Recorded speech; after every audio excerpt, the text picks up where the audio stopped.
There we go. We're recording. Okay.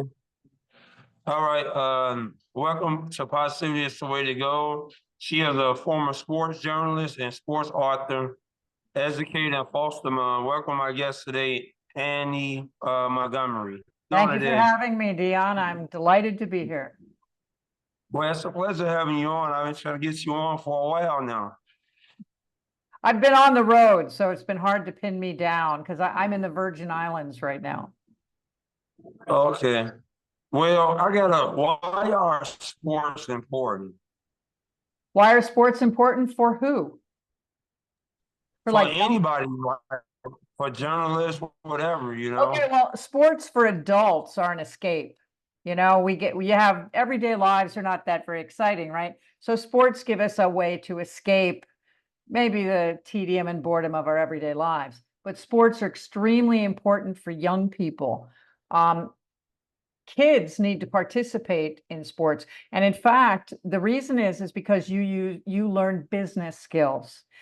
People who are looking for employees, they love it when you have the fact that you participated in sports on your resume. And you don't have to win a state championship. You don't have to be the best player, but you have to be somebody who is on a team. Why? When we're on a team, what do we learn? We learn punctuality, because if you're not on time, if I'm the coach, you're not playing, right? You have to learn how to teamwork, how to work with others. You have to learn leadership skills. You have to learn how to follow rules. Okay. And these are things that happen when you have a job. So for kids, it's brilliant to be in sports. But let me say this too. It's the same if you're in theater or marching band or orchestra or chorus or any of those kinds of things, because they also teach you those skills. So that's why I think it's important to be in sports when you're young. Yeah, like I was late for my own interview, so you will put me on the bench, right, Coach? I would. If you're late, you're not playing. Okay, now why am I like that? I'm all about punctuality because I was in the news. So when I was Yeah, in the news every night, what if I wasn't in yeah. my seat when the camera went on? Then there's no one in my seat and They I'm would have fired you. stopped. They would say, Annie's you fired. Right. And I was a sports official for 40 years. So I was a referee and an umpire, and I called football, baseball, ice hockey, soccer, and basketball. What if I was late to the football game and all these people and players and everybody's waiting and I don't get there to call the game on time? That's not right. So Oh punctuality, yeah, they'll be looking around. Yeah. they would be very angry with me, wouldn't they? Why is Yeah, well, I would be angry too because we only got a certain amount of time, right? Yep. Why is the sports world in trouble? There are a lot of things. The sports world is changing very quickly. Like name, image, and likeness. We have college and high school kids who are getting paid for their image and likeness. Now, I'm not arguing that that's a bad thing necessarily. Well, you can't tell someone they can't make money on their skills, but it's changed college ball. The NCAA has not stood up and made rules. So every group in the country is making their own rules. Some schools have a lot of money to pay players, some have none. So it's the college sports world is very crazy right now. Also, I have a big problem with all the gambling.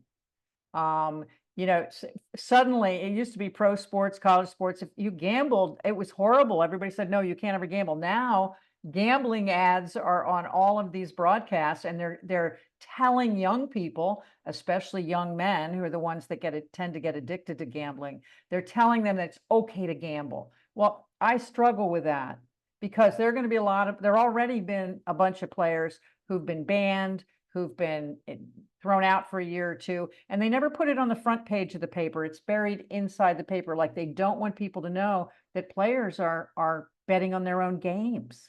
So I think that's a very messy thing that's happening right now that's changing sports.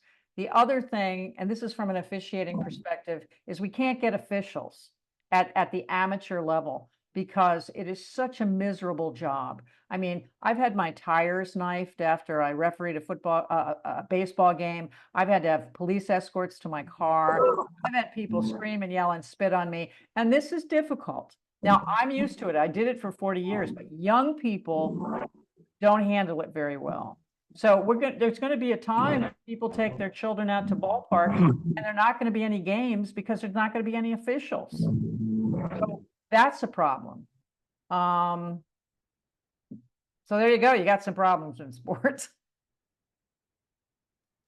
Well, yeah, it was official. Angel Hernandez in the MLB, he retired because they said he was on a horrible job. Well, And officiating in football is especially bad. They blow so many calls in football. Angel, I went to umpire school in 1981 with Angel. Okay, he was the top guy in our class that year. And I mean, look, he's an old guy now.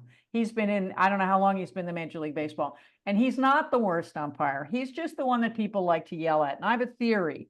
When there are no more officials and when machines are calling balls and strikes, fair, foul, safe, out, I think that people are going to miss umpires. They're going to miss having someone to yell at. You can't yell at a machine. So I think having officials to kick around is part of the game, and eventually people will miss us when we're no longer there.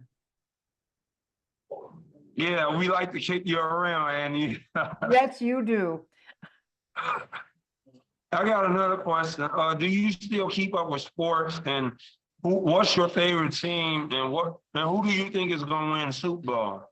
Okay, those are a couple questions. I do not keep up with sports like I did. I mean, I was a sports broadcaster and a writer for about 15 years. And then I officiated for 40 years.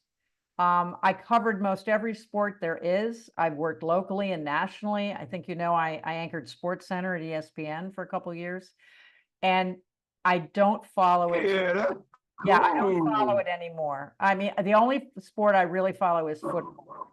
And I'm embarrassed to tell you who my favorite team is because it's the Arizona Cardinals, and they're terrible. They're awful. Man. Oh, yeah, I know. Like I throw things at the TV. Well, you just got Marvin Harrison Jr. though. Yeah, I know we did. The best wide receiver in a decade. I know.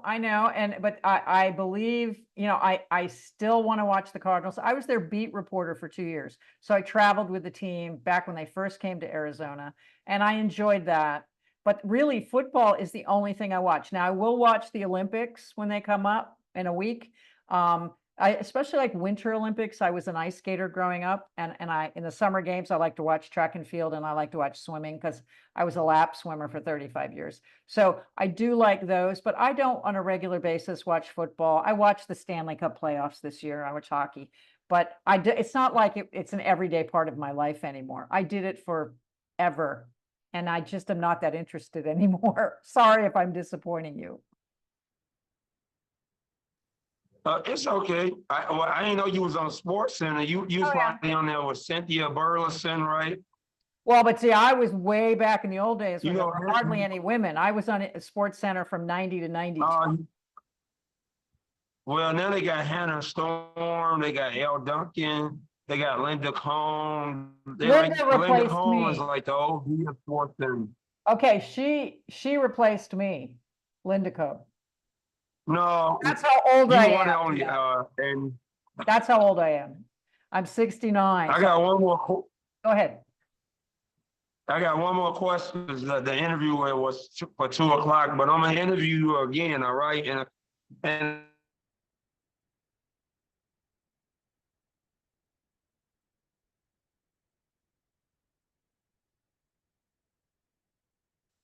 Jackson good for us. You froze on me, so I don't know what the question was. It's why are failure and rejection good for us? Oh my goodness, failure is the best thing of all. We learn nothing from success. Okay, when we do something well, we're like, aren't I great? I'm fabulous. But when you make a mistake, and I'll tell you this as an official, when I would blow a call because I didn't know the rule, or I didn't pay attention, or I didn't get enough sleep, I never made that mistake again. So to me, failure is the best way to learn. And I was a teacher for 20 years, and I always told my students, Failure is your friend. But what's the best thing? When I would watch a kid play a football game and he dropped the pass in the end zone that would have won the game, but he got back up and went back to practice to the next day. You know what I'm saying? That you fail, but you don't quit. And that failure is a brilliant thing. It really is. And I've failed a lot in my life, but I've also succeeded a lot in my life because I haven't let failure keep me down. Yeah, because I failed a lot. I would have played sports, but my grades weren't that good. But I'm athletic, like 6'7", and I'm Wow, good at really? basketball. Well, yeah, I'm a tall guy, and I'm 27. I look younger though, don't I? You do. You do. He like, who is this good-looking tall YouTuber guy that want to interview me? Right? You was looking at my pictures and everything, right? Oh, sure. You're like, who is this guy? But I was gonna say, uh, what is the current state of publishing or the publishing industry? Okay, I can't hear you very well. Try that again. I said, what is the current state of publishing industry? Oh, you mean that I'm an author? Okay, I Yeah. write. Yeah, okay. I'm a traditionally published author, which means I'm not a self-published author. People publish my books for me. Okay, they pay. It's very difficult to publish books today. Not too long ago, before Amazon, maybe a quarter of a million books. Don't quote my numbers, but let's say a quarter of a million books came out every year. Now it's more like 4 million when you consider all the self-published books. Now, people have a right to self-publish their books, but that buries all the books in a big pile. So it's very hard to discover somebody who's not already famous. And if you're already famous, people maybe will read your books. My problem is I'm not really famous and I don't write about sports. Sports were most of my life, but I really have no interest in writing about them. I write novels about fictional stories. So that have nothing to do with the sports world. So I will say this, all the crap I took being on television, a woman sportscaster back when there weren't women sportscasters, there were hardly any of us in the country. People made fun of me. People wrote me up in the newspaper. They laughed at me. Players wouldn't talk to me, that kind of thing. And then all my years as an official, people were mean to me all the time. That got me ready for rejection in publishing. So when I got to be, when I started publishing books, I got rejected a lot. Everybody does. But I was rejected so much in my life, I didn't take it personally. That's the thing. No is good, like failure. When people say no, that just makes me try harder. And I don't give up. I've never been one to give up. So I have 6 traditionally published novels today. Yeah, I may want one of your books. The thing about me is I'm not an avid reader because I don't have a lot of time to read. I got Yeah. 4 books. I got 4 books from guests I have had on my YouTube channels. And I'm not gonna tell a story. Let's keep between me and you. I haven't read really none of those books. Well, a lot of people don't have time, and I'll be honest with you, I don't either. It takes me a while to get through a book, but reading is a wonderful escape, just like sports. You can go anywhere you want in the world in a book. And I encourage everybody to read and read for pleasure. Read something that interests you. And it's sad because a lot of people don't read so much anymore. And I think we have to make time to do that. Well, social media messed the world up, Yeah. Now all you gotta do is that say, "Hey Siri" or Google, and they like, "Oh, I got the answer." Yeah, that's too bad. Now it's good if you want to prove something true, if something's true. I was a journalist, so to me, truth matters. And to prove things right or wrong, that's great. But for the escapism value of it, I think reading a book or watching a good movie or a TV series, I mean, these are things that help us escape. I'm in the Virgin Islands right now. It's hot and muggy. And so I'm reading a book that takes place in Ireland where it's cool and kind of gray. And I'm like, it makes me feel better, Yeah, it's like the Leprechauns, Notre Dame football, the Irish. Oh, that's me. My ancestors all came from Ireland. So when I was born, I had orange hair. I'm redheaded and freckled. So yeah, I'm an Irish girl. Yeah. I got a question. What do you think about? I know you don't keep up with sport. What do you think about the NBA right now? With Philadelphia, they just got Paul George. New York got Mikal Bridges. I will tell you And honestly, even though I worked for the Phoenix Suns for 2 years. I was their studio host for 2 years, back in the great days with Charles Barkley when they played against the oh yeah, that's terrible. great. No, no, it was great. They lost in a game 6 against against. No, Charles Barkley be saying that's terrible. And he be like, I guarantee. Oh, but I love him because when I was a reporter, he was nice to me.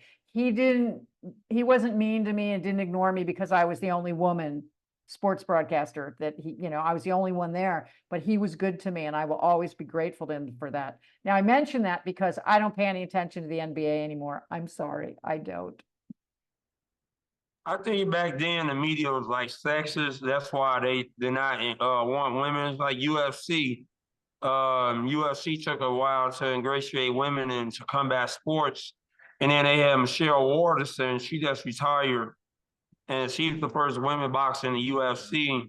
So I think that the world coming around them, but but back then it was tough because it was a man's league. It's like being a doctor, and women You're right. should be nurses, and they expect a man to be a doctor, and women should be nurses. So it's like you stay in your lane. That's your job, and that's your field. Well, was that what do you think happened the first time I walked on a football field as a referee or an official? Yeah, they like People let me were just like, what wonder. is she doing here? Same way when I was an umpire, and it went on for decades that people would see me and go, you don't belong here. Why not? It's not brain surgery. I can call balls and strikes. I can say that's a holding call, throw my flag. I mean, 40 years I did that. I retired from football in 2019, and people were still giving me crap. So, I was almost always the only woman out there after all that Well, time. well, shoot them and stuff. You did a great job, even though I never seen any of your games at Well, all. thank you. You used to send me some footage of your games and stuff that you umpire. Do you still Well, got your referee? Do you still got your referee gear? I Or you I have some of it. Now I'm going to ask you a test question. You ready? How many uh, referees are on a football field? 3? One. And it doesn't One? matter if it's Little League or the NFL. There's only one referee, and that's the person in the white hat that says I have holding 76 offense. That's a 10-yard Oh penalty yeah. part of the foul, right? Now, my first 14 years, I was a wing. I worked as a head linesman and a field judge. But my last 24 years, I worked as a referee, which meant I was in charge. I was the white hat. I talked into the microphone. I gave the signals, and I told everybody else what to do. And I loved that part because I was the boss. The moment I stepped on the field, it's my game. And so that's a trick question. If you ever want to win beer in a bar, how many referees on a football field? There's just one. It's the one in the white hat. I got a question. What did you think about the St. Louis Rams and the New Orleans Saints call, that bad call that helped the Rams win that game? That was an awful call. I'm going to, all Like right, let's talk about bad calls. All officials make them. Everybody makes them. But remember, every quarterback throws a pass that doesn't get caught. Every center, makes a bad snap. Every kicker misses a field goal, and we don't destroy them every time. Statistically speaking, most officials do very well. Most of our calls are in 80-90%, unless you're most of them. And guys who are in the NFL, they're good officials. Do they make mistakes? Yes. Do they make mistakes at inopportune times? Of course they do. But nobody wants to do that. Nobody wants to make a mistake. I still agonize over, I can still remember mistakes I made 35 years ago that bother me. I didn't do them on purpose. It's just sometimes. Now, you played basketball, right? Yeah, my grades weren't that good, but I could have played. I could have played in the pros. I would Okay, have but been. I would have been battling Bronny James, LeBron James. He only maybe he not. sucked. You have played and you have Uh, shot the ball. And did you make every basket you shot? no, I did not. But Of course not. I And got a true story. I had a high school referee call me Big Fella. He refereed high school basketball games, and he was like, "Man, that big guy dominating." Right. But the thing is that you weren't perfect when you played. And No. no official is perfect either. And nobody wants to make the play that changes a score or that people are going to destroy them. Because today, used to be the old days, you made a mistake and it was over at the end of the game. Now it's on the internet, like over and over and over. And people are threatening these guys. So what do I think about a call? I feel sorry an official made a call that caused a problem, but I guarantee you they didn't want to do it. Okay, we all want to make calls right. We don't. But what do we do when we make a mistake? We learn from it. Yeah, but nowadays gambling is a part of it. So, people got the money line, the parlays, like you got ESPN Bet, you got DraftKings, I hate and you it. got all these gambling sites. So they definitely want to, people get mad if they bet a game like minus 5.5 points or less than 1.5 goals. And if they don't hit, they will get mad at the official Well, because you messing with that's their money in ridiculous. Vegas. It's like saying, that's why I don't like the bets that are like, will this guy score this many points or will this happen? I mean, win or lose, maybe you want to bet on the final score, but all of these little stupid bets in the middle, they're going to cause someone to get killed. Somebody who doesn't put up, a shot that will make people win money. I think it's very dangerous. So I'm totally against the gambling stuff. I think it's going to cause a lot of problems. And I think we're going to have dead people. I think someone's going to kill an official at some point. And we know this is happening even at the lower levels. Officials are getting attacked at kids games, And I've had parents, parents think that all their child is going to be a professional athlete. Well, guess what? They're not. Almost like 1/10 of 1% of athletes ever get looked at by the pros. Almost nobody's going to be a pro athlete. You might as well want to be an astronaut. Okay. So people they see an 8-year-old pitching in Little League and they think they've got someone who's going to play in the big leagues. They're not. And that's what makes me crazy, because then an official makes a bad call and they think we're destroying their kid's career. Oh, please, please. It's like Bronny James right now. His dad, he like the top 2 player of all time, but he can't play. He only either 4 points per game, and they talk about him on You mean ESPN. Bronny? First things first. Okay, Yeah, they you're talk about talking him about the everywhere. fact that Bronny He is, cannot play. I think it's a mistake that they took him. I think it's too much Yes, pressure. he's garbage. He He is will never terrible. be his dad. He will never be his dad. This is He only either 4 points per game, this is and LeBron. LeBron wants to say he played with his son. They want to be the first father-son to play on the same team in the NBA. I get that, but I think it's not fair to his kid. Bronny is not that good. If it wasn't for his name, I don't believe he would have been drafted at all. Okay, but I hope it works out for him. I just think it's an awful lot of pressure to put on him. That's like Andy, if you had a kid that didn't know how to sing and you want them to go on American Idol and sing and they horrible, and you should be honest with them about what they can do and what they can't do. That Like is correct. I heard he won a summer league video game tournament, Bronny. So he used to play video games, be a Call of Duty person, I He don't can make know. money off of it.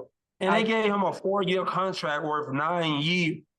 They gave him a 4-year, $9 million contract to be in the I've G got League. nothing. I don't get it. I don't, my attitude is LeBron should have said, draft my kid. You don't have to pay him. I just want to play with him, but I don't know. Yeah, I don't get it.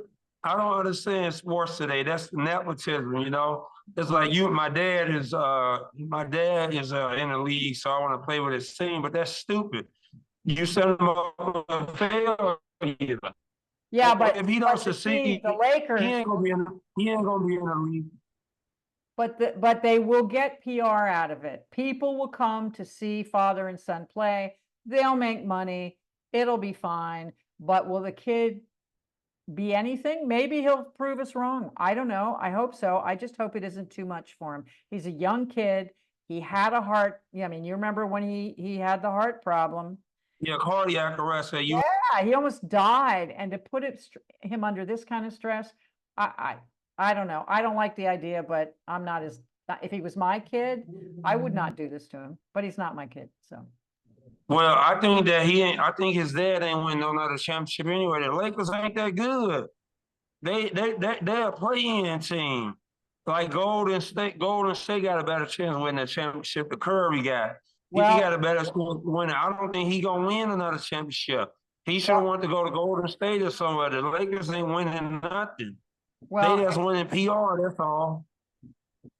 as long as they're making money, they don't have to win a You want championship. to win? Come on! You want to win the Super? You want to win the Super Bowl? You want to win a Larry O'Brien trophy? You don't play basketball to lose. No, I The understand that. only thing good about it is making money. You're not winning. Well, I'm not going to argue, but remember I told you the NBA is, I don't pay much attention to it, so I can't have a solid conversation with you about it. Yeah, but I know you know about football. But That's- Andy, it was. I was gonna say it was a pleasure having you on, and we got to do another interview. You were a great guest, you know, Well, thank you, Deanna. I appreciate you inviting me. and I appreciate you for staying on, even though I showed up late. You know, You in a have to be game. on time. I would Yeah, bench you. you for that. Yeah. Oh, sorry, coach. Oh, sorry. I let you down. Okay. Thanks Now for we lost the having me. game. We lost the game because of me. Oh, no. All right. I'll see you next time. Okay, all right. You have a good day. And send me the recording via Oh, email.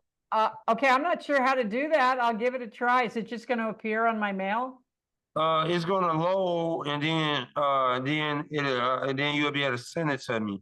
Okay, here's what I need you to do. I need you to send me Okay. an email and give me the directions to do that.